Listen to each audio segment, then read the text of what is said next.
Assalamualaikum warahmatullahi wabarakatuh. Salam dan bahagia Bapak Guru hebat. Bapak Ibu Guru yang berbahagia, perkenalkan saya Anis Gianto, CGP Angkatan 10 dari SMA Negeri 1 Walan, Kabupaten Jepara. Dalam kesempatan kali ini, saya akan melakukan demonstrasi kontekstual berkaitan tentang pengambilan keputusan berbasis nilai-nilai kebajikan universal oleh kepala sekolah. Pada kesempatan ini, saya akan melakukan wawancara terhadap Kepala Sekolah SMA Negeri 1 Walahan, yaitu beliau Bapak Adi Priyono MPD, dan kepada Ibu Aseh dari SD Muhammadiyah Kalinyapanat. Kedua sekolah tersebut sama-sama dari Kabupaten Jepara. Bapak Ibu Guru hebat, adapun hasil wawancara saya terhadap dua kepala sekolah tersebut adalah sebagai berikut. Akan saya paparkan apa yang menjadi wawancara saya dan berikut analisis saya terhadap hasil wawancara tersebut. Selamat menyaksikan Bapak Ibu Guru hebat. Assalamualaikum Pak Adi, selamat siang. Waalaikumsalam, selamat siang Pak Anies. Gimana Mas, ada yang saya bantu Mas? Banyak ini Pak. Gimana kabarnya hari ini? Alhamdulillah baik Pak. Ya. Pak Adi bagaimana? Baik juga ya? Baik. Oke. Monggo, ada yang perlu didiskusikan, kita bicara bersama. Iya Pak, banyak sekali yang ingin saya diskusikan dengan Bapak Adi. Tapi sebelumnya saya ingin mengucapkan banyak terima kasih karena telah diberi kesempatan Pak ya, diberi keluangan waktu bagi saya untuk melaksanakan diskusi, sehingga mudah-mudahan ini nanti bisa menjadi pembelajaran bagi saya ke depannya. Diskusi kali ini saya akan melakukan tanya jawab Pak, berkaitan tentang pengalaman Bapak tentang pengambilan keputusan yang berbasis nilai-nilai kebajikan sebagai seorang pemimpin. Bisa dimulai Pak ya? Langsung aja ya. Bapak, pertama yang saya tanyakan adalah sudah berapa lama Bapak memimpin sekolah ini? Kurang lebih sudah 2 tahun lebih, 1 bulan Mas. Ya. Ya sudah lumayan lah, sudah bisa melihat beberapa karakter Bapak Ibu Guru, tata usaha, dan terutama adat istiadat di budaya ya, di pelahan ini. Walaupun jauh, tapi alhamdulillah banyak juga yang saya peroleh dari selama saya memimpin ada di sekolah ini. Gitu. Relatif cukup lama Pak ya. Dalam jangka waktu tersebut, pastinya Bapak itu sering ya menemui atau menghadapi suatu situasi atau kondisi atau kasus lah yang mungkin dihadapkan pada dua hal yang bertentangan, namun dua hal tersebut keduanya sama-sama mengandung nilai-nilai kebajikan atau nilai-nilai kebenaran yang universal, sehingga dalam menentukan keputusan itu menjadi dilema etika bagi Bapak Adi. Kenapa ya kayak gitu? Ya, terima kasih. Betul Mas, dalam perjalanan menjadi kebetulan memimpin ini memang apa ya, suka dukanya banyak, apalagi kita berbicara masalah dilema ya, atau permasalahan ketika harus mengambil sebuah keputusan. Kalau keputusan diambil, maka muncullah kebijakan. Kebijakan kan malah merupakan apa ya, penyelewengan ataupun turunan dari sebuah keputusan. Sehingga harapan kita memang dalam sebuah keputusan itu harus secara utuh, jangan sampai ada apa ya, penolakan ataupun apa sih namanya, penyangkalan dari yang kita putuskan bersama. Sehingga dalam hal ini saya seringkali melibatkan banyak pihak dalam mengambil sebuah keputusan. Iya, iya. Kalau untuk yang kasus bujukan moral pernah nggak Pak dengan dihadapkan pada itu kasus bujukan moral? Iya, pernah Pak.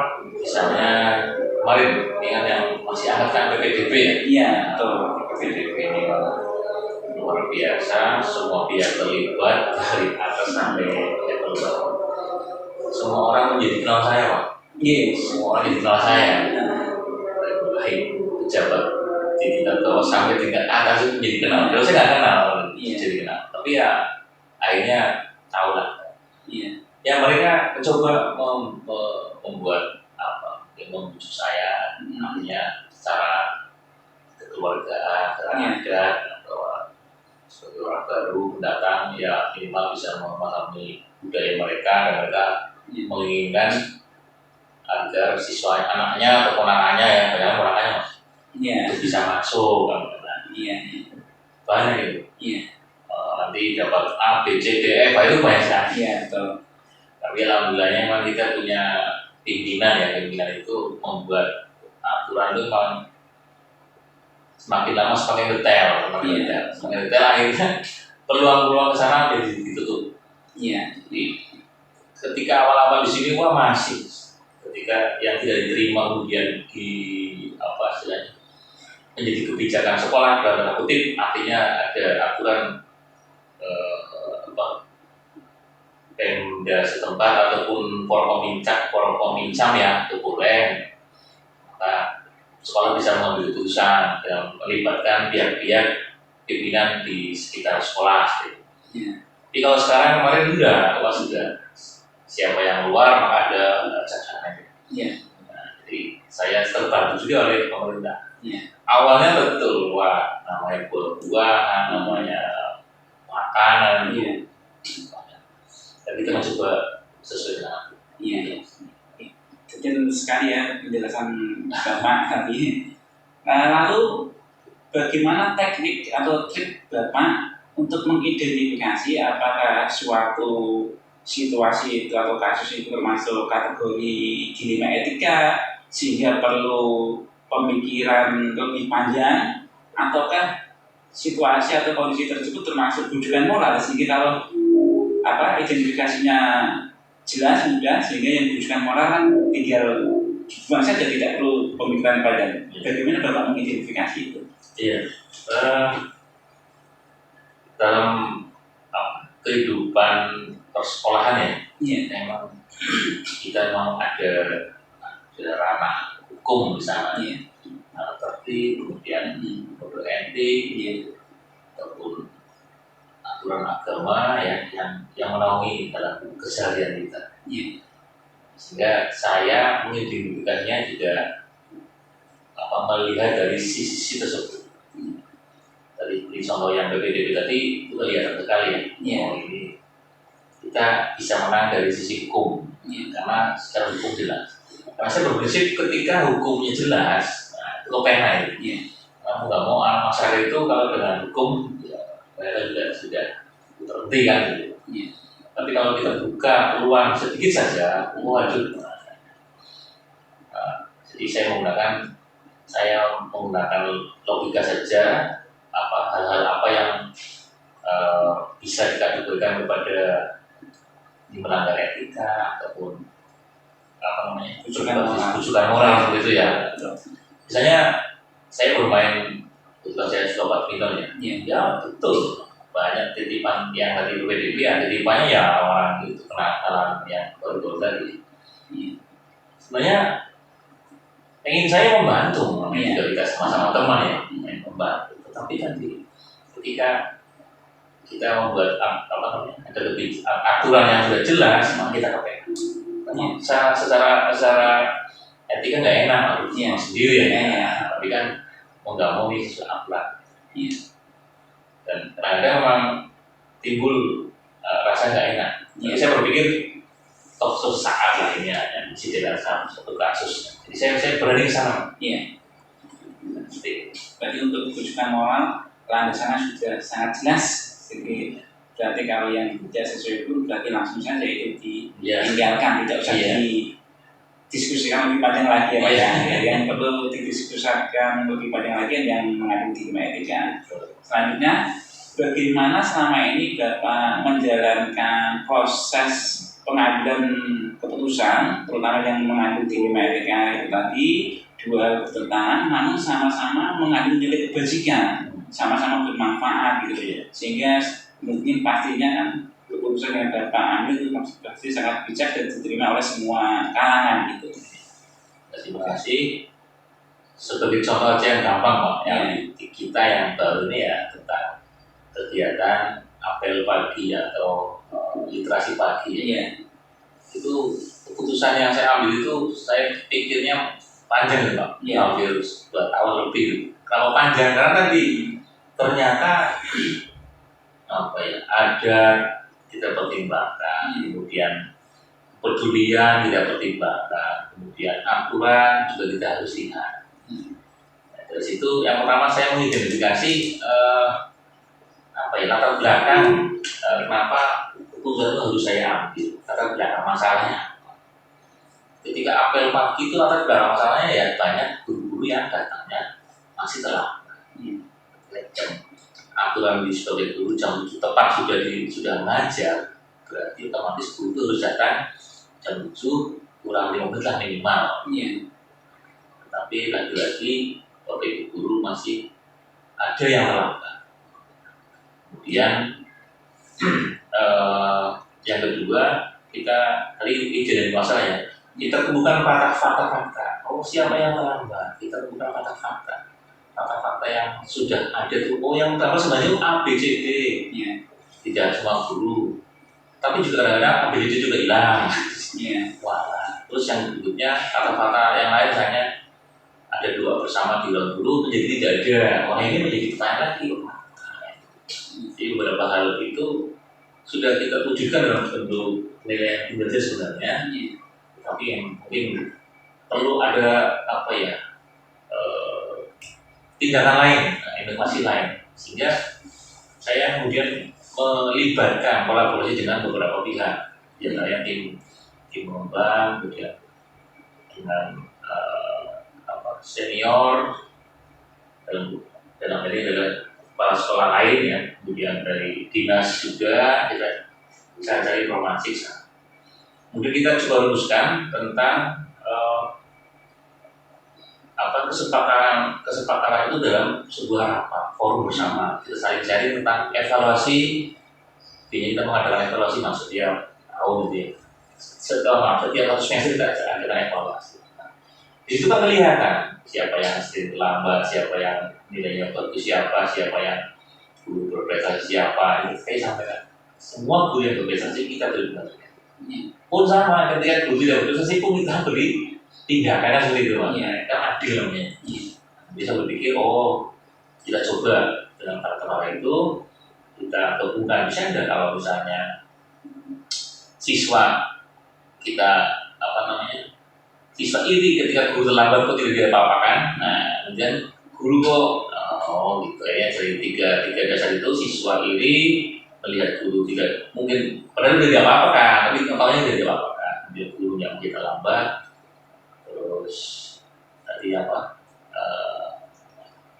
tindakan yang dari kami ambil mungkin hanya harus personal ya, doa di kelas juga menjadi tidak ada. Akhirnya saya ambil keputusan, biasanya kita coba dengan tim pengembang kita sampaikan bagaimana kalau kita buatkan kegiatan literasi pagi.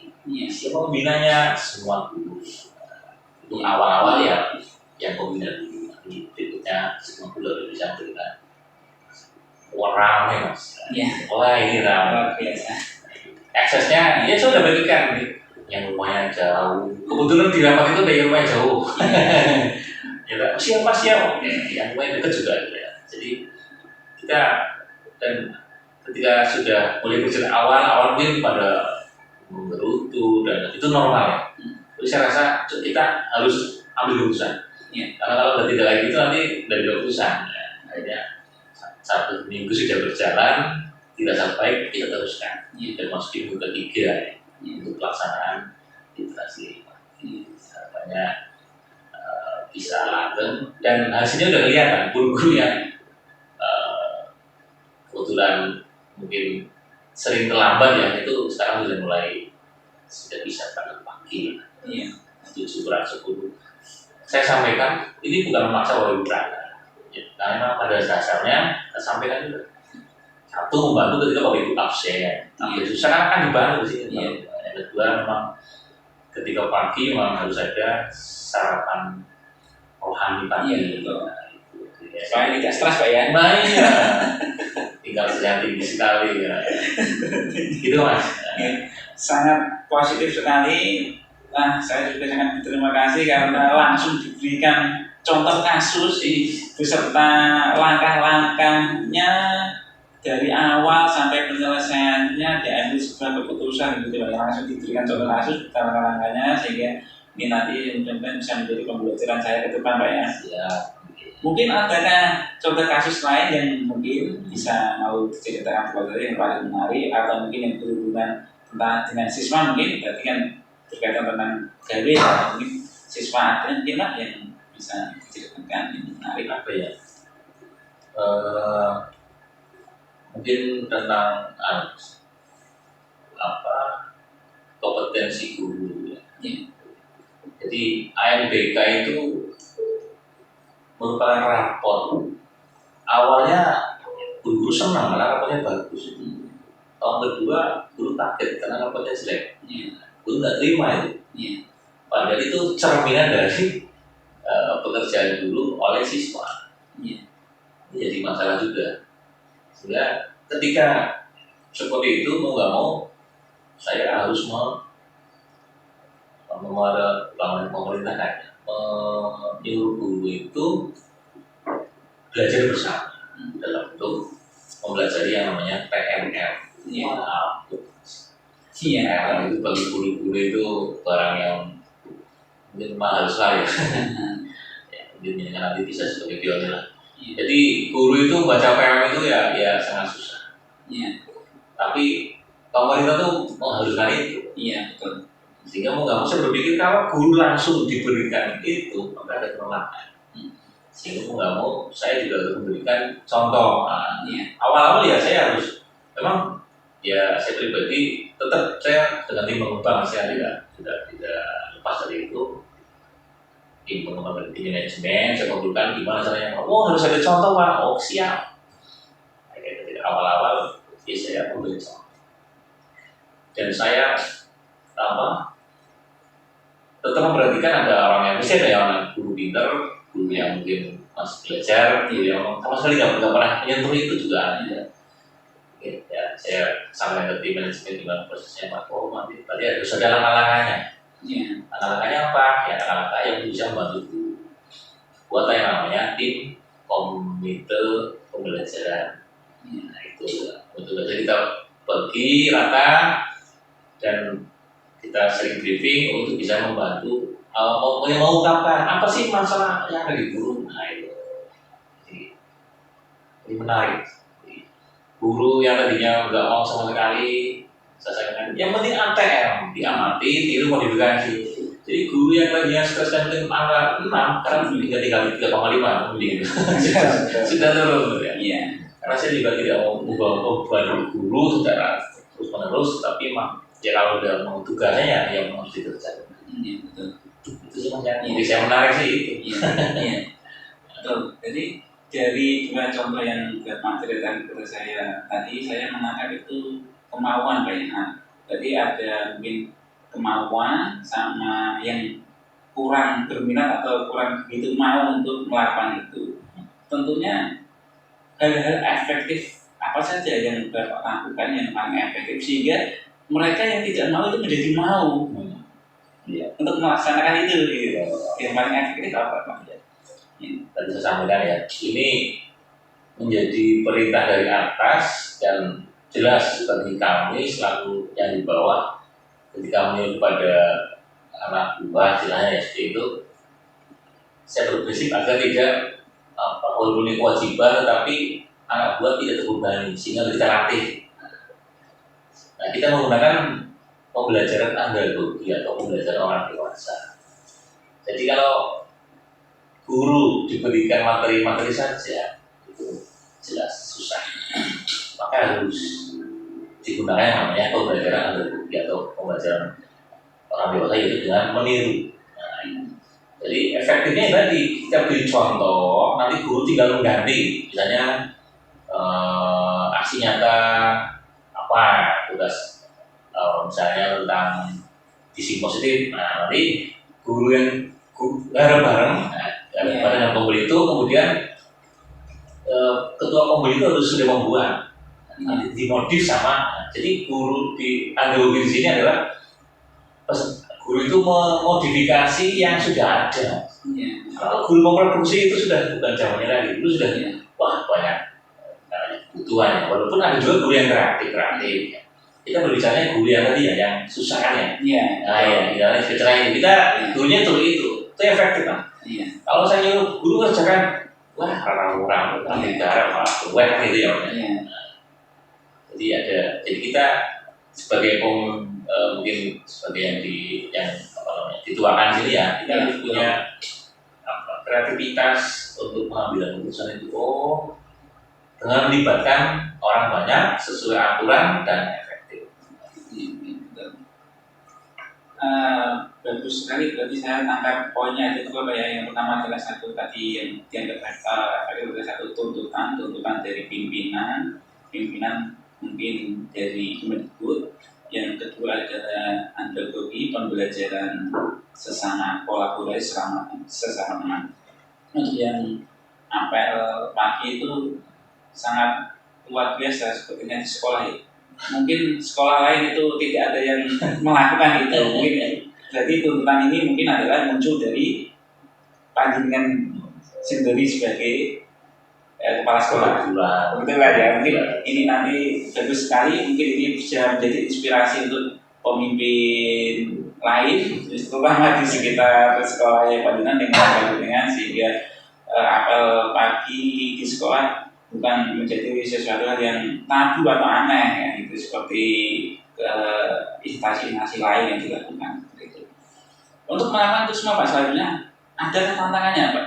Ya, tantangannya itu emang banyak Pak. Tantangan itu ya dari diri sendiri juga ada, dari pihak luar juga ada. Tapi saya berprinsip saya punya moto itu cobalah selagi bisa.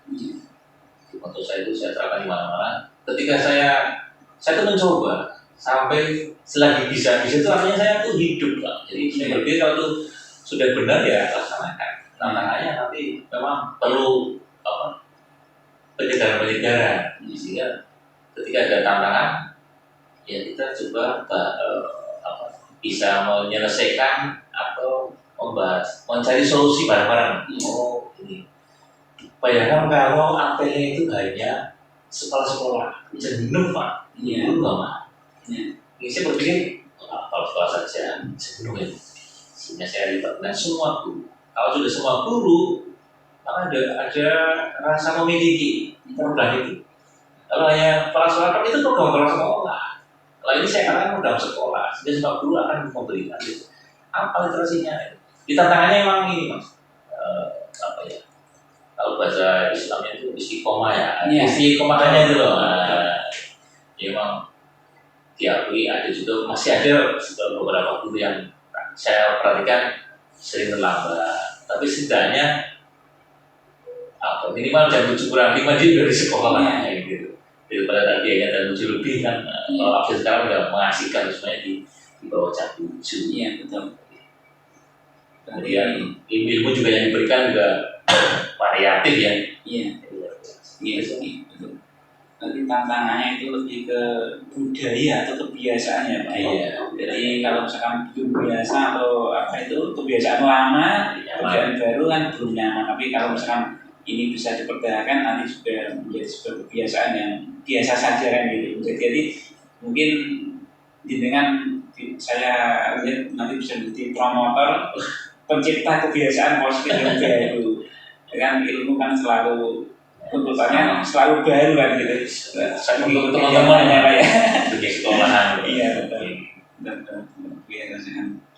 Untuk mencapai target yang luar biasa tersebut, keputusan-keputusan yang out the box ya, bisa saya katakan ya, mungkin ini yang pertama itu tadi, selama yang literasi itu mungkin keputusan yang pertama di sekolah ya, mungkin di sekolah lain belum pernah ada kayaknya.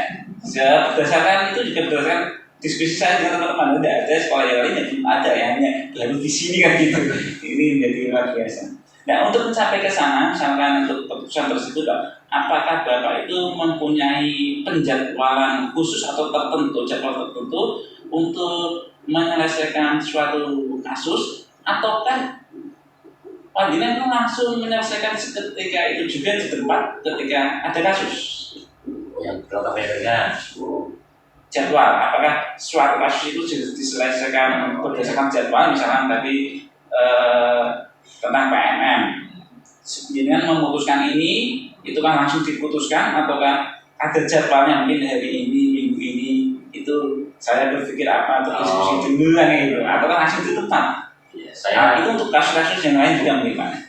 Iya, kalau bagi saya pribadi maksudnya mencoba manajemen waktu ya. Ya, tidak bisa membuat jadwal itu ketika sifatnya memaksa dan mendesak. Ya, itu langsung saya eksekusi. Iya. Tapi kalau sifatnya kasuistik masih ada waktu untuk berpikir untuk bisa menyelesaikan secara kelembagaan, ya kita libatkan pihak-pihak luar. Dan itu kan memang mungkin perlu waktu 1 atau 2 hari. Jadi kalau tadi sifatnya memaksa dan mendesak diselesaikan, ya saya selesaikan. Contoh kasus misalnya ada perkelahian, ya nggak mungkin lah saya diamkan aja.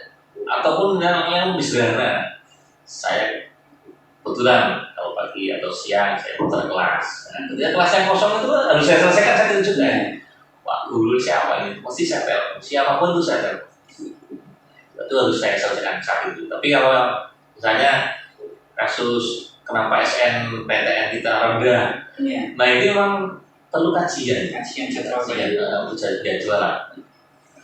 Jadi karena kalau sudah SNMPTN itu SNBP, SNBT ya itu kasualistik ya.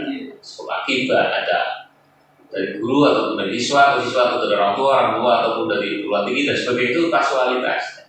Sehingga kita harus duduk bareng dengan berbagai pihak agar yang diinginkan ataupun penyelesaian itu bisa efektif gitu. Kalau sekedar mengikuti yang sekolah-sekolah lain misalnya, kenapa SMA X sampai 200 orang, berarti kita harus ngobrol nilai, wah itu kita kan malah menyalahi aturan ya, kita juga memiliki budaya sendiri. Jadi saya ulang lagi, kalau yang sifatnya memaksa mendesak, kami juga harus diselesaikan. Hari itu juga saya selesaikan, saat itu juga kok. Tapi kalau sifatnya masih ada bisa tentang waktu karena melibatkan banyak pihak, maka ada beberapa waktu itu bisa. Itu sih Pak. Jawabannya mantap Pak, langsung diberikan prosedur atau langkah-langkah penyelesaiannya, tidak hanya memberikan contoh kasusnya, tapi langsung beserta prosedurnya. Yang misalkan yang mendesak sifatnya prosedurnya langsung diselesaikan di tempat. Kalau yang berhubungan dengan guru atau orang-orang tertentu langsung ditelepon tadi ya prosedurnya ya Pak. Misalkan yang lebih kompleks berarti itu penjadwalan dan kolaborasi yang baik kan. Baik Bapak, untuk ini secara umum dalam penyelesaian kasus-kasus yang ada kan, mungkin tidak hanya 2 kasus yang Bapak contohkan itu tadi. Itu siapakah yang paling sering membantu Bapak, atau ada faktor-faktor apakah yang paling sering membantu Bapak untuk menyelesaikan itu semua? Yang pertama literasi pribadi Pak. Literasi pribadi. Saya harus banyak menggali ilmu dari entah itu dari seminar, dari pelatihan, dari sharing dengan teman.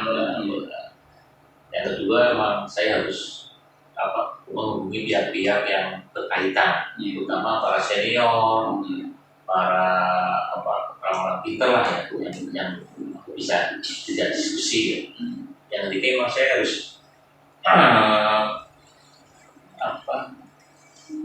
bertemu langsung dengan istilahnya yang kenal langsung lah, bersinggungan langsung. Dan kalau itu aturan berarti guru, saya harus ngobrol juga dengan pihak yang bersangkutan. Kita harus menggali juga, karena sejauh ini yang saya lakukan untuk guru pun saya rasa itu masih dalam koridor dapat dimaklumi lah. Di dalam kota. Ya, usaha itu insya akhirnya bisa mau kan?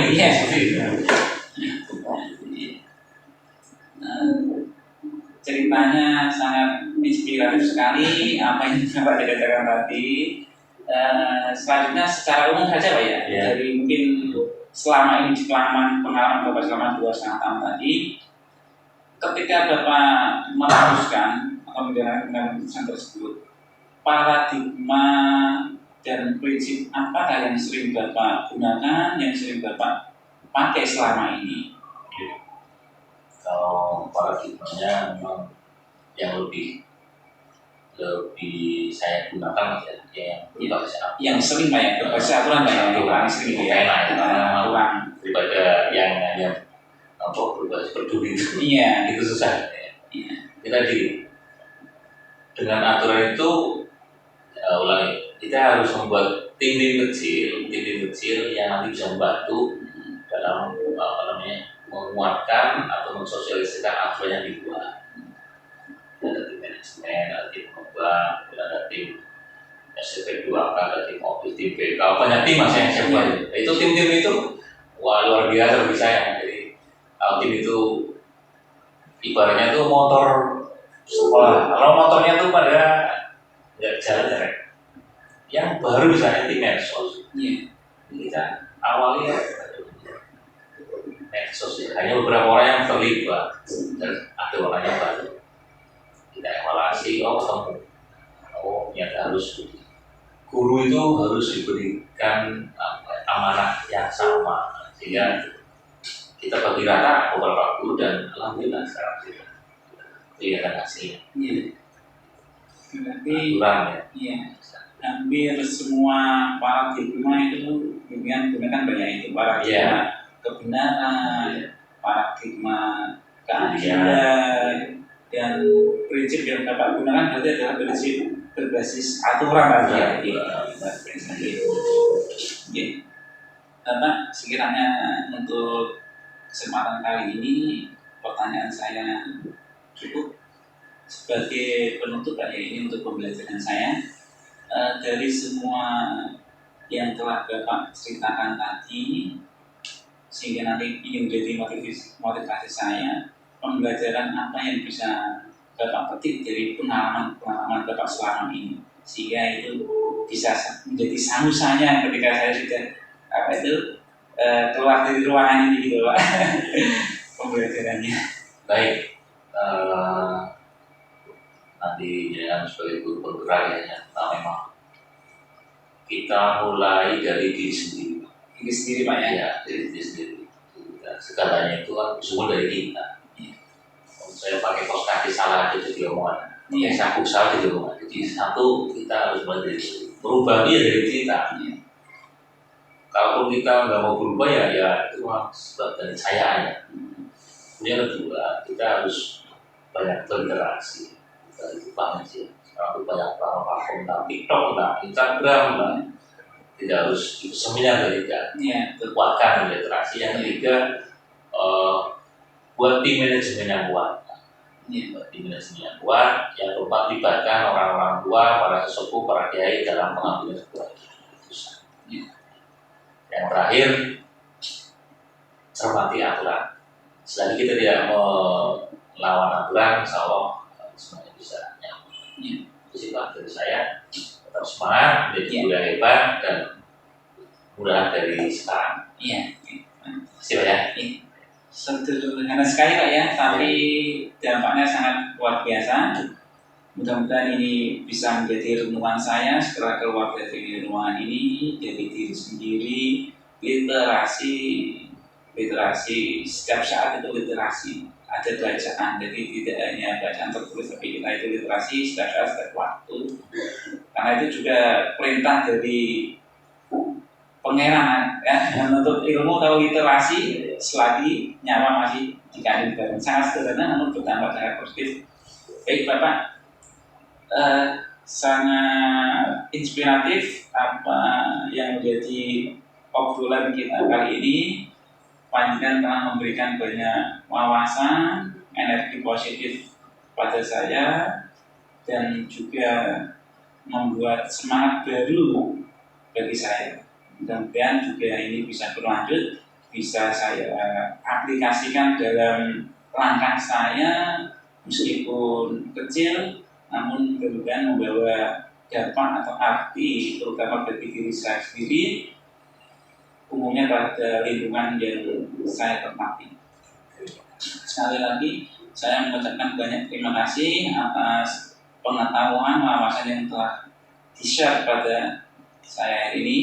Waktu juga yang telah diberikan mengganggu waktunya beberapa menit. Untuk selanjutnya saya izin pamit ya Pak ya, untuk melanjutkan aktivitas saya kembali. Oke, selamat berkarir Mas Anies. Sukses selalu dan tolong dukung program sekolah. Siap Pak, selalu saya dukung. Saya juga literasi terus mendengarkan banyak informasi ya untuk itu. Terima kasih. Selanjutnya saya ucapkan Assalamualaikum warahmatullahi wabarakatuh. Siang Bapak. Assalamualaikum Bu Ase, selamat siang. Waalaikumsalam Pak Anies. Gimana kabarnya? Alhamdulillah baik. Bu Ase ini bagaimana? Alhamdulillah baik juga di siang hari ini ya. Iya. Gimana? Ibu, sebelumnya saya mohon maaf ya, karena mengganggu waktu Ibu sebentar ya. Dan juga saya mau mengucapkan terima kasih karena Ibu telah bersedia meluangkan waktu untuk saya untuk melakukan diskusi kecil lah, wawancara sebagai nanti bisa saya jadikan pengalaman saya berkaitan tentang pengambilan keputusan yang berbasis nilai-nilai universal dari seorang pemimpin, terutama di sekolah ini ya, di pemimpin sekolah sebagai kepala sekolah. Langsung saja Bu ya, kita lanjut diskusinya ya. Oke. Bu, sebelumnya dalam kepemimpinan Ibu di sini sudah berapa lama ya Bu ya? Ya, alhamdulillah ini saya sudah periode kedua. Insya Allah masuk tahun ke-6 ini ya. Ke-6 ya. Ibu, selama kepemimpinan Ibu, apakah Ibu pernah menemui situasi atau kondisi yang itu berhadapan antara dua hal? Dua hal tersebut saling bertentangan, namun sama-sama mempunyai nilai kebajikan atau nilai kebenaran, sehingga Ibu sebagai pemimpin menjadi menjadi dilema, menjadi beban dilema Ibu, dilema etika. Itu ada nggak? Ya, selama perjalanan saya memimpin sekolah ini memang banyak suka dukanya ya Pak ya. Dukanya ada, sukanya juga ada, termasuk yang disampaikan oleh Pak Anies tadi juga seperti itu. Ya, sebagai seorang pemimpin harus mengambil keputusan yang kadang-kadang memang sulit itu ya untuk mengambil keputusan, tapi kan tetap harus mengambil keputusan. Sama-sama beratnya ya, mungkin jika saya mengambil keputusan ini itu juga ada dampaknya. Kemudian yang satu saya mengambil yang satu juga ada dampaknya, dan semua itu sama-sama baiknya gitu. Pernah Bu ya berarti ya? Pernah. Kemarin itu saya seperti itu. Sering sekali ya. Ini kemarin ini baru saya alami. Ini dan terjadi pada kita. Baik, kalau untuk itu tadi kan dilema etika, sama-sama bermanfaat, sama-sama baik dalam Kalau untuk yang kasus-kasus yang bernuansa bukan moral, pernah nggak Ibu menghadapi? Iya, sama saja pernah. Makanya kan saya sampaikan suka dukanya tadi ya. Suka dukanya ada yang dimana kita mengambil keputusan itu memang kadang berbasis pada rujukan moral, itu juga ada. Kemudian sama-sama nilai kebajikan A dan B itu sama-sama kita harus mengambil keputusan, itu ada. Kalau untuk bujukan moral itu kan tidak sulit Bu ya. Iya, Soalnya jelas, sudah jelas benar sudah caranya. jelas. Kalau yang Iya, sebutkan betul. yang dilema etika itu ya. Betul, yang itu. Baik Bu, untuk selanjutnya bagaimana Ibu atau cara Ibu melakukan identifikasi identifikasi terhadap suatu kejadian, kasus, situasi di sekolah Ibu atau lingkungan Ibu, untuk mengidentifikasi apakah ini termasuk dilema etika ataukah termasuk bujukan moral, bagaimana cara Ibu mengidentifikasi? Iya, betul. Yang pertama-tama kita harus memahami suatu permasalahan itu ini kira-kira di bagian apa yang harus kita lakukan untuk kita selesaikan ya. Seperti ini kemarin contohnya, baru saja terjadi kemarin, ada siswa saya yang memang berprestasi, alhamdulillah masuk di lomba OSN itu masuk tingkat nasional. Nah, bersamaan itu juga anak itu juga kita siapkan untuk lomba MAPSI di bidang kaligrafi. Jadi kan tahu sendiri ketika persiapan kaligrafi itu kan tidak butuh waktu yang panjang prosesnya, bahkan bertahun-tahun. Nah, ketika itu terjadi ya, tanggal pelaksanaan OSN nasional itu sudah disampaikan bahwa mulai tanggal 5 sampai tanggal 11 harus di Jakarta. Kemudian ada lomba MAPSI tanggal 7. Anaknya sama ini. Anaknya sama kan sama-sama sih. Saya harus milih. Pertama itu saya bingung juga. Ini saya harus milih yang mana? Kalau saya memilih yang OSN tingkat nasional, berarti anak ini harus meninggalkan yang lomba MAPSI kan gitu. Padahal lomba MAPSI kaligrafi itu tidak bisa sembarangan diambil orang anak lain gitu lah, karena prosesnya panjang tadi bertahun-tahun. Maka saya mau tidak mau harus mengambil keputusan. Saya komunikasi dengan dinasnya langsung dinas Jepara ya, saya komunikasinya ke sana, Pak ini bagaimana, ada permasalahan seperti ini, seandainya tanggalnya tidak ada pergeseran, saya milih yang MAPSI, yang OSN kita tinggalkan. Ternyata dari dinas nggak boleh.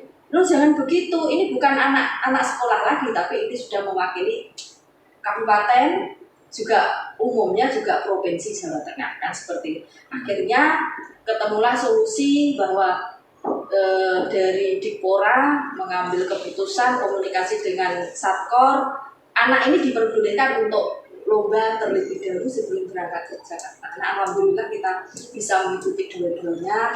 Yang MAPSI bisa ikut dulu sebelum dengan teman-temannya yang lain, kemudian yang OSN tetap bisa lanjut. Alhamdulillah seperti itu ya. Itu ternyata memang bagaimana sebagai seorang pemimpin itu harus bisa memanage mengkomunikasikan dengan pihak-pihak yang terkait. Seandainya kita tidak mengkomunikasikan seperti itu ya mungkin tidak ada jalan keluar. Berarti yang saya tangkap itu tadi Ibu menceritakan langkah-langkah ya. Betul. Langkah-langkah dalam pengambilan keputusan finalnya, langkah-langkahnya seperti itu tadi Bu ya. Iya. Itu tadi jelas yang perlu langkah-langkah itu kan dilema etika. Iya. Lalu identifikasi yang bujukan moral itu seperti apa contohnya? Kalau bujukan moral itu memang itu ya jelas ya artinya ketika ada seseorang yang melanggar dan tidak sesuai dengan aturan, kalau istilahnya aturan itu apa ya, istilah kesepakatan ya, kesepakatan dalam kita bersama, jelas kita harus mengidentifikasi itu dari awal. Oh ini kok sudah melanggar ya, artinya melanggar. Udah kita buat aja pemanggilan secara tersendiri di ruang khusus, kemudian kita komunikasikan bahwa memang yang dia lakukan itu sebenarnya kurang tepat dan tidak betul seperti itu. Kita beri arahan seperti itu. Artinya itu kan sebagai SP ya, peringatan dulu ya, peringatan dulu untuk selanjutnya supaya bisa diperbaiki. Itu langkahnya. Kalau memang untuk selanjutnya kita lihat, kemudian kita evaluasi, bisa diperbaiki oleh yang bersangkutan, it's okay. Tapi kalau tidak ya memang kita harus mengambil langkah yang selanjutnya. Ya, kita tinggalkan yang rujukan moral karena itu identifikasinya sudah jelas Ibu ya. Iya, sudah jelas. Kita kembali ke dilema etika. Betul. Dalam kasus dilema etika, hal-hal apa yang selama ini Ibu anggap efektif membantu Ibu untuk mengambil keputusan?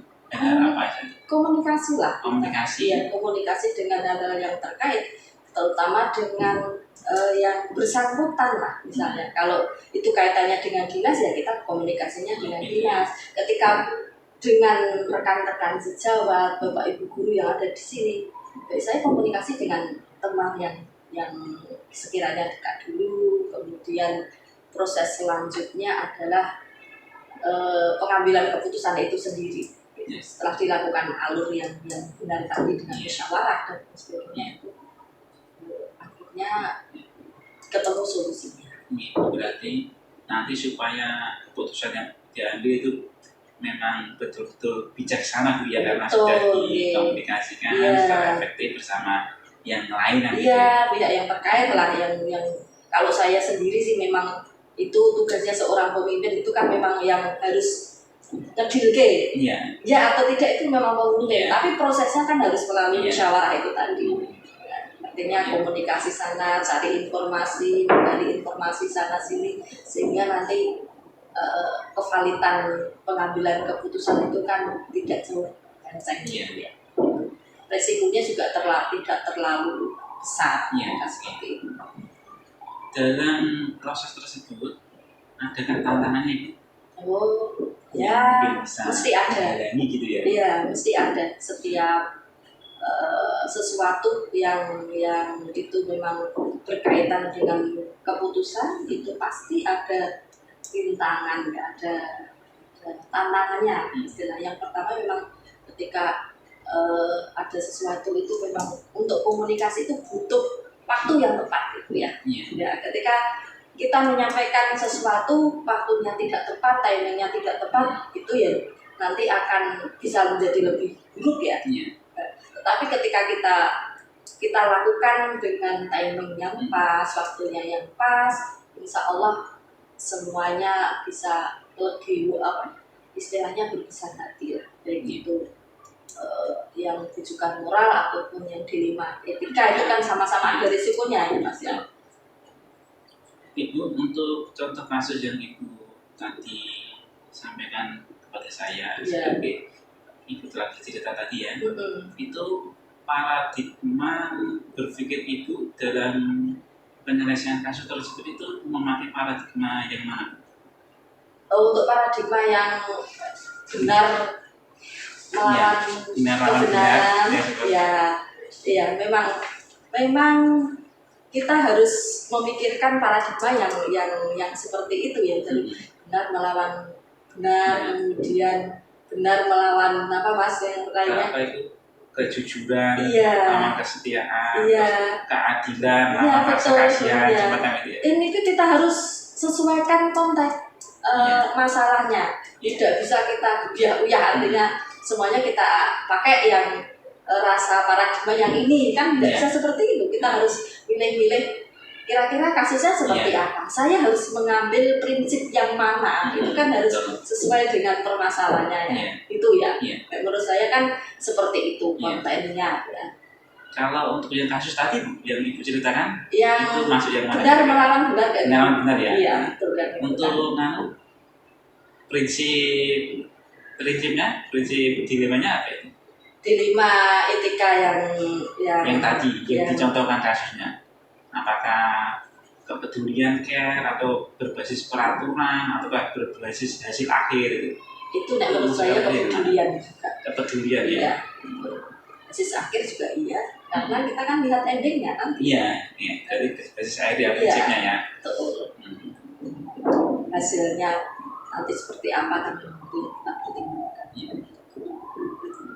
Ibu, untuk selama ini kan itu kan sudah ramai sekali untuk di sini. Saya mau bertanya sekali lagi, itu yang sering Ibu gunakan itu paradigma yang mana dan prinsip yang mana yang paling sering dengan pakai dalam kasus-kasus yang muncul selama ini? Yang paling sering itu yang titip Yang hati yang mana? kejujuran itu. Kejujuran ya. Ya, ya, Yang- karena saya menerapkan bahwa semuanya bekerja itu harus berprinsip pada kejujuran. Apapun itu. Untuk yang prinsipnya basis akhir tadi, Iya, betul. iya. Kita nanti akan evaluasi ketika semuanya bekerja berdasarkan hati nurani dan kejujuran, nanti hasil akhirnya seperti apa. Karena yang kita dampingi itu kan siswa, anak ya. Itu kan salah satu karakter yang kita harapkan yang muncul di anak-anak didik kita kan seperti itu. Iya. Berarti prosedur pengambilan keputusan yang Ibu pakai strateginya itu sudah sangat baik sekali ya Bu ya, sangat bagus. Mudah-mudahan nanti yang seperti ini bisa dicontoh oleh sekolah-sekolah lain, terutama di lingkungan sekolah Ibu ini ya. Iya, iya. Ibu untuk melakukan itu semua dalam prosesnya, Ibu itu melakukan penjadwalan khusus atau penjadwalan tertentu untuk menyelesaikan sebuah kasus, atau seketika itu juga kasus ada langsung diselesaikan di tempat. Ya, kalau saya gini, saya harus bisa menganalisis permasalahan ini, harus saya selesaikan saat ini juga, atau bisa kita tunda seperti itu. Saya menganalisisnya seperti itu. Kalau memang permasalahan itu harus segera diselesaikan, saya harus lakukan seperti itu. Tapi kalau masalah itu kok masih besok lah saya selesaikan dengan sambil jalan, sambil komunikasi dulu, ya saya lakukan seperti itu. Jadi lihat kasusnya. Ya. Berarti dua-duanya Bu ya, Dua-duanya jalan. kasusnya. Ya. Lalu untuk penegasan prosedur yang Ibu lakukan seperti apa? Kalau misalkan yang diselesaikan langsung di tempat itu yang bagaimana? Yang butuh penjadwalan itu yang bagaimana? Ya, kalau penjadwalan itu saya biasanya mengumumkan seperti Bapak Ibu silahkan kalau ada permasalahan di kelas yang memang belum bisa diselesaikan secara mandiri oleh guru kelas, bisa ketemu saya di hari Sabtu. Sabtu kan kita biasanya evaluasi bersama-sama. Kemudian kalau secara dengan cepat ya, melihat permasalahan cepat ya, saya ini aja langsung panggil di ruang saya sini, dan ruang ini saya sterilkan. Seperti itu. Sangat bagus sekali Bu. Ya, harus saya sterilkan kalau saya memang untuk berkomunikasi dengan rekan-rekan ya terkait dengan kegiatan pembelajaran khusus pembelajaran. Itu saya memang secara pribadi memanggil ke sini, baik saya WA ataupun saya titip ke salah satu teman yang ada di dekatnya supaya ketemu saya dan tolong ruang ini untuk diistirahatkan. Ya seperti itu. Jadi Ibu tadi mendikan, Ibu itu selalu berkomunikasi dengan rekan-rekan untuk memutuskan sebuah keputusan sehingga keputusan itu nanti berdampak positif bagi sekolah yang Ibu pimpin. Yeah. Saya ingin lebih terperinci lagi, itu rekan-rekan itu siapa saja sih yang terlibat dalam itu ya, atau mungkin tidak hanya rekan-rekan atau mungkin yang membantu juga ada faktor lain selain rekan-rekan itu tadi, mungkin ada faktor lain yang membantu Ibu untuk mempermudah supaya saya itu lebih tenang, lebih tepat dalam mengambil keputusan. Ya betul, Mas. Untuk sekolah kita karena kita swasta ya, saya walaupun di tingkat SD tetap saya ada wakil Mas. Jadi di sini ada wakil kepala sekolah kepala sekolah yang bisa membantu saya dalam keseharian, ada kesiswaan, ada kurikulum, sanpras, humas, kemudian bagian al-Islam, kan mereka termasuk dari yayasan juga Bu ya? Iya, sebagai tangan panjang saya ya, artinya yang memang di lapangan ketika mereka saya melihat sesuatu ada yang tidak beres ya, saya komunikasikan dulu dengan teman-temannya. Kemudian kalau memang butuh kita rapatkan dengan Pak Kadus. Dan seandainya ketika dalam rapat itu kok memang belum ketemu solusinya, saya harus naik ke atas. Ke pengurus di Gasmen itu, artinya kita tidak mengambil keputusan sendiri. Kalau kita bisa selesaikan sendiri di sekolah kita selesaikan. Tapi ketika kita butuh melibatkan pengurus, dikdesmen, maka saya akan lari ke sana. Mungkin ada faktor lain yang membantu Ibu selain dari SDM tadi, itu tadi yang disebutkan SDM semuanya. Iya. Sumber daya manusia, mungkin ada faktor Iya. lain selain SDM. Ya, untuk faktor lain ya selain SDM apa ya? Siapa mungkin? Iya itu, dibutuhkan, iya ya. jelas. Ya. Makanya saya tadi kan saya katakan bahwa untuk pras memang salah satunya juga. Siapa? Maka siapa yang ngurusi Ya, betul. Ya misalnya kalau ini saja kita persiapan waktu besok itu semua saya kerahkan ya. Semua juga, terutama memang bagian sarpras itu ya. Ini saya harus mengambil satu persatu siapa nanti yang bagian kebersihan, siapa nanti yang bagian konsumsi, siapa nanti yang akan menghandle penataan tempat. Itu sudah saya diskusikan dengan teman-teman. Jadi enak lah bicara bekerja dan seperti itu. Iya. Terdengar sangat sistematis sekali, Bu. Betul, saya mendengar terdengar sangat sistematis dan terencana.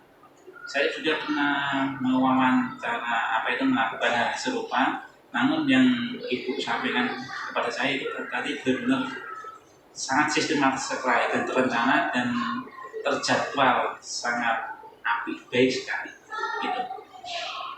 Itu sekiranya pertanyaan saya cukup sampai di sini untuk kali ini.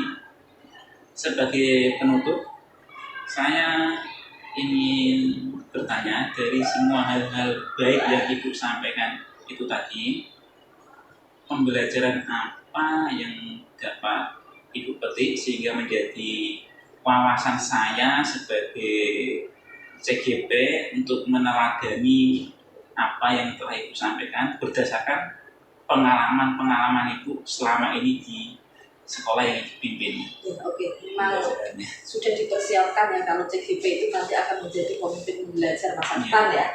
Memang harus memiliki pengalaman yang seperti itu. Intinya ketika kita itu duduk di sini sebagai seorang pemimpin, memang yang pertama adalah jalin komunikasi dengan semuanya, terutama di sekolah ya, kerjasama yang baik dengan teman-teman guru, kemudian dengan wali murid, dengan masyarakat sekitar yang bisa mendukung keberhasilan program kita.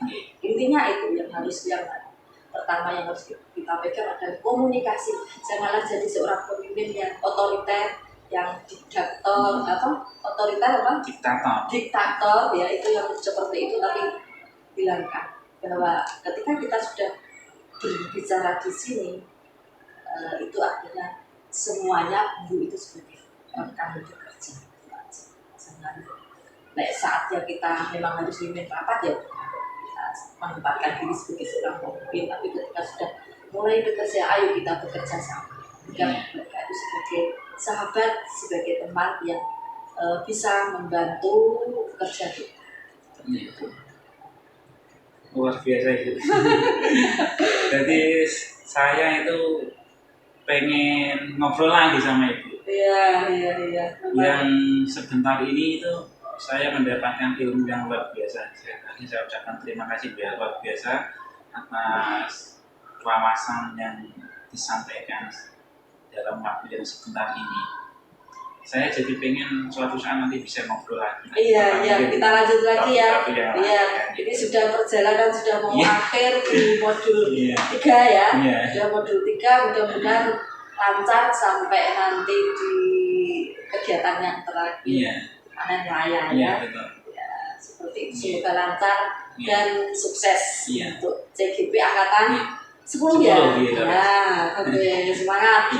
Terima kasih Bu ya. Sama-sama. Saya ucapkan terima kasih lagi karena Ibu tadi sudah berkenan berbagi kasus sehingga menjadi wawasan saya. Jika ada kasus yang serupa itu pendekatannya seperti apa, paradigmanya seperti apa, prinsip yang harus diambil untuk mengambil keputusan seperti apa, sehingga nanti keputusan yang diambil tidak salah, sehingga keputusan yang diambil itu bermanfaat untuk banyak orang, terutama yang lingkungan yang di sekitar kita, yang dekat dengan kita.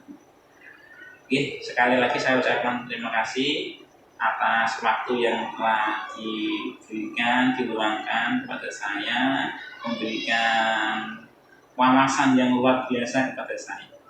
Sama-sama, ya, Terima sama-sama. kasih. Ya. Saya mohon pamit. Iya, Ya. ya. Assalamualaikum warahmatullahi wabarakatuh. Waalaikumsalam warahmatullahi wabarakatuh. Terus gini. Bapak, Ibu guru hebat, salam dan bahagia. Itu tadi hasil wawancara saya dengan kepala sekolah dari SMA Negeri 1 Welaan dan dari SD Muhammadiyah Kalinyamatan Jepara.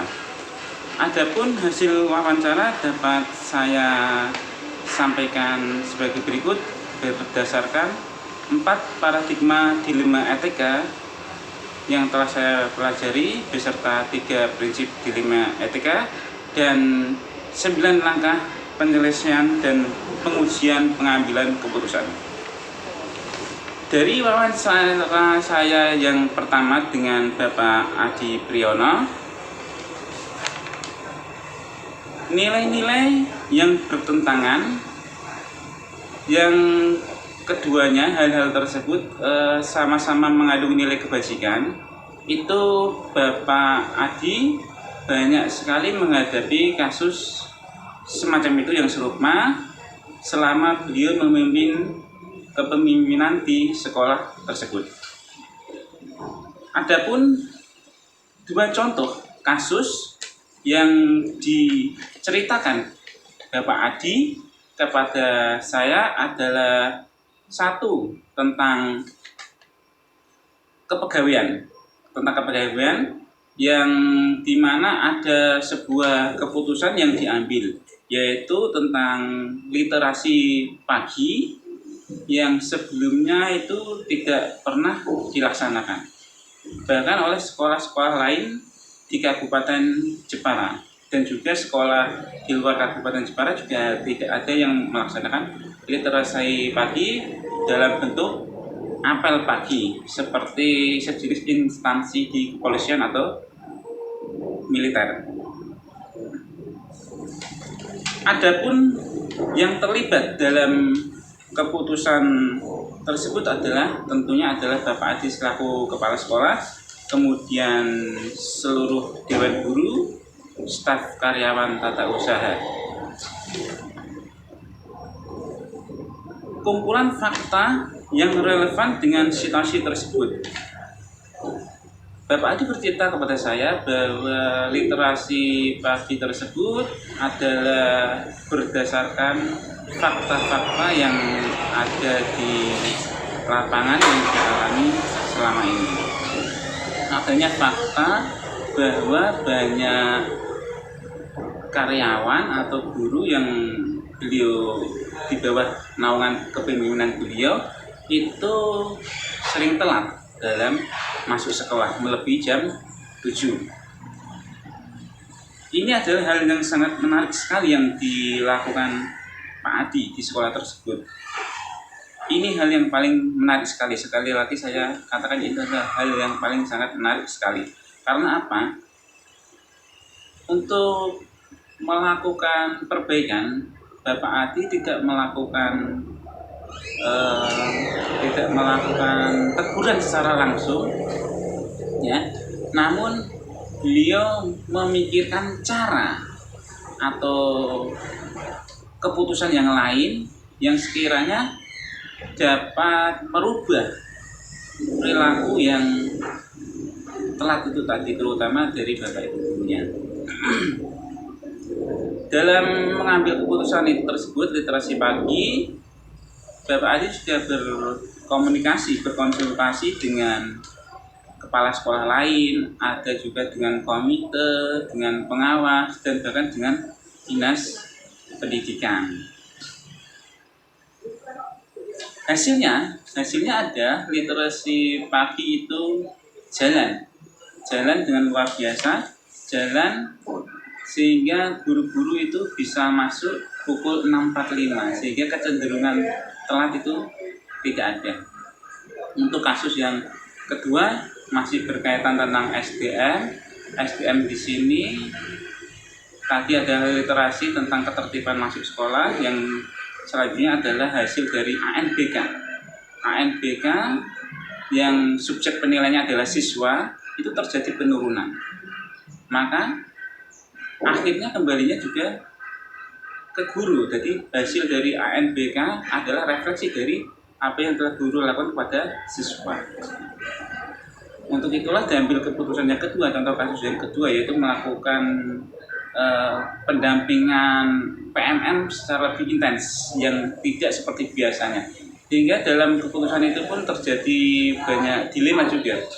Guru yang biasanya nyantai akhirnya harus bekerja keras, meluangkan banyak waktu untuk memenuhi pelatihan-pelatihan di PMM. Kemudian benar salah yang mengikuti uji legal. Untuk uji legal tidak ada unsur pelanggaran hukum dalam hal ini, karena ini bukan kasus bujukan moral. Untuk uji regulasi juga tidak ada pelanggaran terhadap profesi, justru meningkatkan kemampuan atau profesionalisme dari guru. Uji intuisi atau perasaan, jika apa yang dilakukan Pak Adi, keputusan yang diambil Pak Adi di sekolah ini, yang dilakukan sekolah ini, didengar oleh dinas, tentu akan sangat membanggakan. Untuk uji publikasi juga demikian, jika apa yang dilakukan Pak Adi menjadi viral, itu pastinya juga akan menjadi kebanggaan, karena ada terobosan dari SMA Negeri 1 Walahan seperti ini yang sekolah lain tidak melakukan. Uji panutan juga saya kira itu juga sangat membanggakan. Misalkan orang-orang yang kita anggap penting itu melihat apa yang menjadi prestasi tersebut. Selanjutnya, prinsip yang digunakan dalam hal ini adalah prinsip berbasis peraturan. Yang literasi pagi, apel pagi di lapangan itu adalah peraturan tentang tata tertib masuk sekolah pukul 7. Adapun yang peningkatan kompetensi PMM adalah guru harus senantiasa meningkatkan kompetensinya. Jadi prinsipnya adalah prinsip berbasis peraturan. Adapun paradigma yang digunakan adalah paradigma berbasis individu versus masyarakat. Artinya kepentingan individu, di sini adalah individu guru berbanding kepentingan masyarakat, dalam hal ini adalah instansi sekolah. Pak Adi juga melakukan investigasi trilema. Jadi ada opsi lain. Keputusan yang diambil adalah literasi pagi pukul 6.45. Namun tidak harus itu juga, karena ada toleransi. Artinya guru yang masuknya lebih dari 6.45 masih ditoleransi dan masih boleh mengikuti literasi pagi di lapangan. Ada yang masuk 6.50, 6.55, itu tidak masalah, karena literasi pagi ini tadi berawal dari guru yang datang telat. Artinya apa? Setelah ada literasi pagi tersebut, apa yang menjadi tujuan utama dari Bapak Kepala Sekolah itu tercapai. Tidak ada lagi yang guru yang telat. Pun demikian dengan opsi trilema yang di kasus kedua, yaitu peningkatan kompetensi melalui pelatihan-pelatihan di PMM. Jadi tidak serta-merta semuanya harus mengikuti pelatihan di PMM secara full.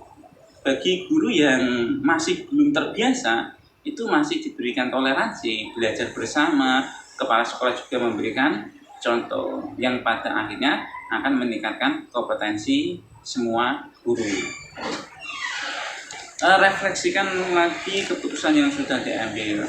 Keputusan yang sudah diambil di sekolah SMA Walahan tersebut menjadikan perubahan yang sangat positif, baik dari segi ketertiban karyawan dan guru dalam masuk sekolah, yaitu sebelum pukul 7 terjadi dan terlaksana yang sebelumnya banyak atau ada yang melebihi pukul jam 7 tersebut. Adapun kompetensinya pun sangat berdampak positif karena yang awalnya tidak punya kompetensi tentang hal-hal tertentu, setelah mengikuti literasi atau pelatihan di PMM secara mandiri dengan dibimbing oleh guru-guru senior, maka kemampuan guru pun meningkat. Itu tadi adalah analisa saya dari wawancara saya dengan SMA Negeri 1 Walhan. Adapun hasil wawancara saya dengan Kepala SD Muhammadiyah Kalinyamatan Jepara, yaitu dengan Ibu Asih, saya diberikan contoh kasus yang berbeda. Contoh kasusnya yang diberikan Bu Asih adalah tidak pada dilema yang subjeknya SDM atau karyawan, guru, namun lebih terfokus kepada siswa. Yang diberikan contoh itu adalah tentang lomba. Jadi lomba MAPSI tentang kaligrafi. Nilai-nilai yang bertentangan adalah antara mengikuti lomba MAPSI ataukah mengikuti lomba OSN tingkat nasional di Jakarta. Keputusannya sangat berat. Awalnya Bu Asih lebih memilih lomba MAPSI kaligrafi yang selama ini mengharumkan nama sekolah. Namun dari pihak dinas itu menghendaki itu mengikuti lomba OSN yang di Jakarta. Dilemanya adalah tanggalnya itu sama, sehingga tidak mungkin kedua-duanya itu dilaksanakan atau diambil. Yang terlibat dalam penentuan keputusan tersebut adalah Bu Asih selaku kepala sekolah, siswa juga selaku peserta, guru, karyawan, dan dari yayasan juga terlibat menentukan, dan juga dari Dinas Pendidikan di Kora Kabupaten Jepara.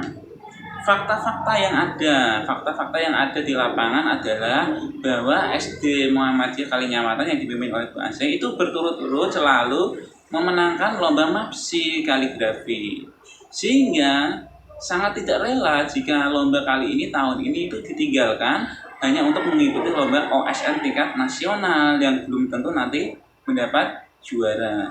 Itu adalah faktanya. Pengujian benar salah, uji legal, tidak ada pelanggaran hukum dalam dilema etika ini. Uji regulasi juga tidak ada pelanggaran keprofesionalan. Uji intuisi atau perasaan, itu perasaannya di sini adalah lebih ke antara individu versus masyarakat. Individu dalam hal ini adalah SD Muhammadiyah Kalinyamatan versus institusi yang lebih luas, yaitu Jipora Kabupaten Jepara. Uji publikasi, jika hal ini viral di masyarakat atau di Indonesia, tentu tidak ada hal yang mempermalukan. Itu semuanya membanggakan semua. Apapun yang diambil itu mengambil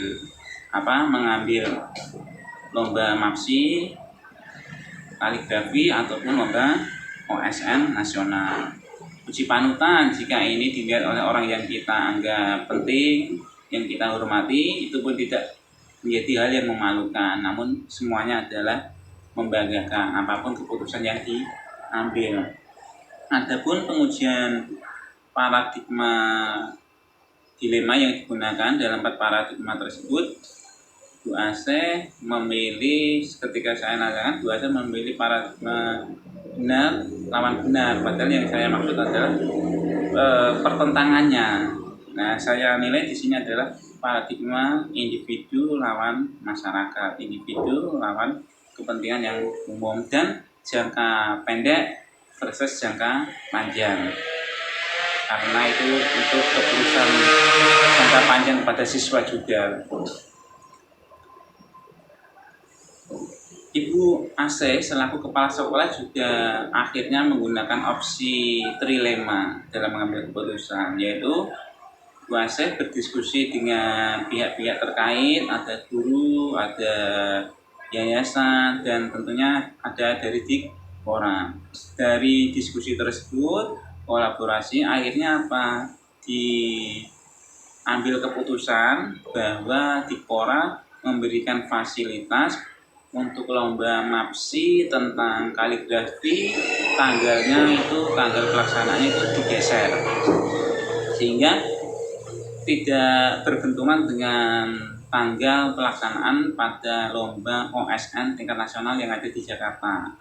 Akhirnya semuanya bisa terlaksana.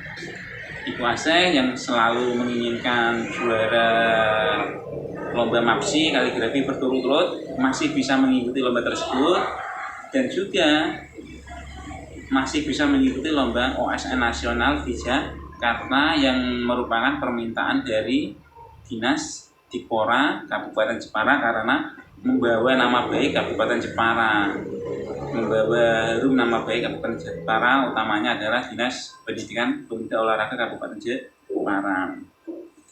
Keputusan yang diambil sangat membanggakan, sangat bisa diterima oleh semua pihak, dari pihak sekolah, guru, siswa, semuanya menerima, dari yayasan juga menerima, dari Dikpora Kabupaten Jepara juga menerima, karena semuanya bisa terakomodasi. Refleksi dari keputusan tersebut sangat positif sekali, karena siswa mendapatkan kesempatan yang sama di dua lomba yang berbeda, yaitu lomba tingkat kabupaten dan lomba tingkat nasional, yaitu OSN di Jakarta. Adapun hal-hal yang paling menarik dari wawancara saya dengan kepala sekolah adalah sebagai berikut. Pertama adalah tahapan atau prosedur dalam penyelesaiannya itu sangat luar biasa, sangat detail sekali, sangat mendalam kalkulasinya, sehingga keputusan yang diambil pada akhirnya itu bisa diterima oleh semua pihak, semua komponen yang ada di sekolah itu menerimanya. Dan juga keputusan yang diambil yang paling penting adalah berdampak sangat positif sekali terhadap proses kemajuan di sekolah. Yang contohnya itu tadi adalah literasi pagi. Ada apel pagi di lapangan bersama kepala sekolah jam 6.45. Meskipun pada awalnya masih ada yang telat 6.50, 6.55, namun tujuan akhirnya adalah bukan itu. Tujuan akhirnya adalah guru, karyawan masuknya tidak lebih dari jam 7, akhirnya tidak telat semua akhirnya kan gitu. Dan semakin hari ke hari pun akhirnya semakin lebih tertib, sehingga bisa datang pukul 6.45 tepat. Demikian dengan kasus yang kedua, yaitu tadi tentang pengembangan kompetensi oleh para guru lewat pelatihan di PMM. Yang awalnya guru banyak yang mengeluh karena harus mengikuti pelatihan, belajar, melakukan hal-hal baru, namun setelah dibimbing, diberikan contoh oleh kepala sekolah, akhirnya apa? Akhirnya semakin bisa mengikuti ritmenya, semakin bisa mengikuti apa yang diajak oleh kepala sekolah itu tadi, sehingga kompetensinya akhirnya apa? Akhirnya juga meningkat, dan kemudian juga bermanfaat kepada siswa dan guru tersebut sendiri tentunya. Demikian juga yang dilakukan oleh Bu Asih. Prosedur pengambilan keputusannya, tata caranya itu sangat luar biasa, analisa fakta-faktanya itu luar biasa, sehingga bisa diambil keputusan yang memenuhi keinginan banyak pihak, karena semua pihak itu pasti berharap untuk kebaikan bersama, sekolah bersama. Adapun yang masih mengganjal dalam diri saya dari wawancara tersebut tidak banyak, yaitu satu tentang paradigma dilema etika yang digunakan. Jadi kepala sekolah masih terasa bingung atau samar atau ragu-ragu dia itu menggunakan paradigma yang mana dalam menyelesaikan kasus-kasus tersebut gitu. Jadi masih ragu-ragu memilih paradigmanya yang mana, termasuk dari Pak Adi atau Bu Asih. Itu saja. Kemudian berkaitan tentang persamaan dan perbedaannya. Persamaannya, beliau ketika menentukan paradigma itu sama-sama menjawab tentang paradigma kebenaran ya. Padahal saya menganggapnya itu adalah paradigma jangka pendek dengan jangka panjang, individu lawan masyarakat. Persamaannya itu, dan juga langkah-langkahnya juga sama-sama bagusnya, dijabarkan dengan detail dan sempurna, rinci, sehingga menghasilkan keputusan yang bisa diterima oleh semua pihak, keputusan yang bijaksana. Adapun perbedaannya adalah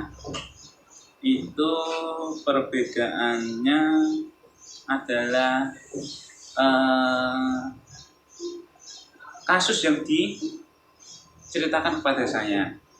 Kalau kasus yang dari SMA Negeri 1 Walahan adalah lebih terfokus pada SDM, karyawan, guru, sedangkan dari SD Muhammadiyah Kalinyaman tadi lebih berfokus kepada masalah siswa. Kemudian rencana para pemimpin untuk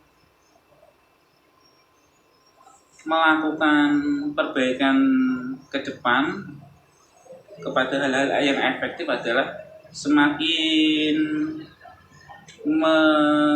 melibatkan kolaborasi dengan guru, dengan komunitas lain, masyarakat, wali murid, tidak menjadi pemimpin yang otoriter atau diktator, sehingga apa yang diputuskan itu bisa diterima oleh semua pihak dan bijaksana. Itu tadi dari SD Muhammadiyah Kalinyamatan.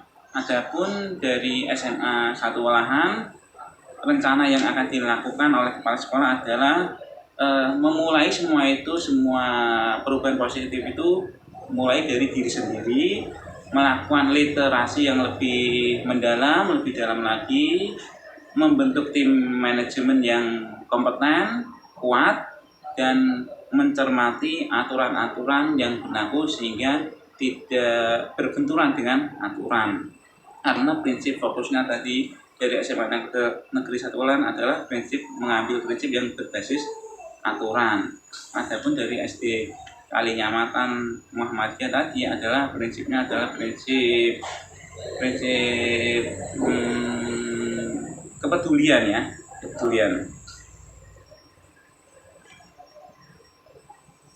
Untuk saya sendiri yang akan saya lakukan adalah saya akan mencontoh hal-hal yang baik yang sudah dicontohkan oleh kepala sekolah yang saya wawancara tadi, yaitu semakin meningkatkan literasi pribadi, mengkomunikasikan semua hal itu dengan baik dengan rekan-rekan yang lain, termasuk dengan siswa, berkolaborasi, tidak mengedepankan kediktatoran atau otoriter semacam itu.